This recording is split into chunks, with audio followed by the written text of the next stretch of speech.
3 2 1 action ហើយក្រុមគាត់ថ្ងៃនេះគឺជាថ្ងៃចុងចាប់ដែលក្រុមណាសាលារៀនភាសាកូរ៉េបានបញ្ចប់នៅការសម្អាតនៅបរិវេណវត្តកាលពីមុនគឺមានសភាពឧបទ្រពបើទៅគួរឲ្យខ្លាចមែនទេណាហើយឥឡូវនេះគឺឃើញថាទស្សនវិជ្ជាមានការប្រែប្រួលល្អស្អាតដែលគួរឲ្យជាទីរស់នៅជាទីមនោរម្យហើយគុណមានអារម្មណ៍ថាគុណបាយហើយគុណណាមិនដែរគឺព្រោះគឺជាប់រៃដុកជាប់ឥឡូវវាចាស់ណាទៀតចូលមកជាទីចាប់ការរបស់ទីចាប់ការរបស់សត្វមានអីមានផ្នែកណោពួកតែពួកក្រុមនេះបាទមកពីសាធុគុណនេះគឺជាទឹកចិត្តជាចិត្តខ្លាំងក្រុមយន្តណាទាំងអស់គ្នាដែលបានចូលរួមហើយធ្វើការរៀបចំសម្អាតនេះរយៈពេលបាត់ទៅជាងទៅទាំងព្រឹកទាំងថ្ងៃទាំងនាទីប្រាំងធ្វើមែនទេដើម្បីឲ្យទីសក្ការៈបូជាពុទ្ធសាសនាបានមានបរិស្ថានល្អប្រសើរយ៉ាងណាគុណហើយចឹងក៏សូមចែកជូនបុណ្យប្រសើរជាពិសេសដល់ព្រះអង្គចាស់គ្រប់ព្រះអង្គដែលចូលរួមក្នុងការស្នាផងដែរណាយើងសូមឲ្យគុណបានមានប្រជញ្ញយូរក៏ដូចជាបានគ្រប់គ្រងពុទ្ធសាសនាបានយូរដែរផងដែរសាធុ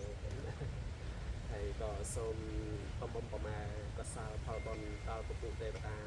ដែលស្ថិតនៅឯកអាកាសដីដែលស្ថិតនៅលើផែនដីក្តីមានទាំងឡាយដែលមានវិជ្ជាក្តីព្រមទាំងស្ដេចយមរាជនិងសកទេវរាជដែលស្ថិតនៅលើចក្រវាលនេះទទួលនៅកងការមហាកសាលដែលកូនចៅបានបំពេញពេលនេះទាំងអស់គ្នាឲ្យបានជាអ្នកដល់នៅសមាធិពេញលេញគ្រប់គ្នាផងដែរសូមគុណមានអូតិចសូមតាមនោះជាសាអវិសេកេសាពុទ្ធជានាងអាកែបាតបមោទិសញ្ញាខាតាំងសមយ៉ាងកលាំងសុភភាតាំងសហតិតាំងសកណោសមហោតោទិយៈខាងព្រមចារិសបតៈកេណាកាយកម្មងវាចាកម្មងវតៈកេណាវតៈកេណាមនោកម្មងបនិតិទេវតៈកេណាវតៈកេណានកែត្វានលភន្តទេបតៈកេទេសញ្ញាចាំងវត្តបច្ច័យណោចតារោធម្មយវធន្តអាយុវណ្ណោ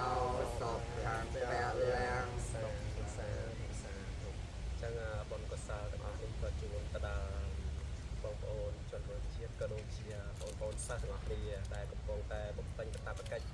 កិច្ចការរៀនសូត្រដើម្បីបានឱកាសទៅធ្វើការនៅប្រទេសកូរ៉េសូមឲ្យកងការមហាកសាលនេះរុញច្រានឲ្យបងប្អូនទាំងអស់គ្នាទទួលបានជោគជ័យក្នុងការបានឱកាសទៅធ្វើការនៅប្រទេសកូរ៉េគ្រប់គ្នាផងដែរសូមអនុមោទនាគ្រប់គ្នាសាធុទាំងអរគុណច្រើនដែលគុណមានចិត្តប្រហាត់ដីចូលរួមក្នុងការសម្អាតនេះផងដែរណាគុណណាហើយចឹងបានពុទ្ធសាសនាយើងយូរវែងដោយបរិស័ទណានគុណចឹងបរិស័ទមានឧបាសកឧបាសិកាហើយពុទ្ធនៅខោនៃណាគុណណាអញ្ចឹងចូលរួមក្នុងការរៀបចំទីធ្លាទៅក៏ជាការចូលរួមពីឧបាសកឧបាសិកាទៅគុណណាចឹងជាឱកាសល្អដែលខ្ញុំណានាំពាំក្រុមខ្ញុំណានេះដើម្បីជួយសម្រួលអបិទគុណចេះអស់ហើយតែយកដាក់ទៅដល់ទៅឱកាសយើងចង់ឆាយណាគុណណាគុណតូចគង់ឲ្យបានយូរអូតាណាចឹងអរគុណច្រើនឥឡូវសូមឲ្យបងប្អូនទាំងអស់គ្នាមើលទស្សនវិជ្ជាជាក់ស្ដែងដែលយើងបានបំពេញជាងមួយអាទិត្យនេះតើលទ្ធផលយ៉ាងម៉េចតោះឥឡូវយើងទៅមើលបងប្អូនណាចាប់សិន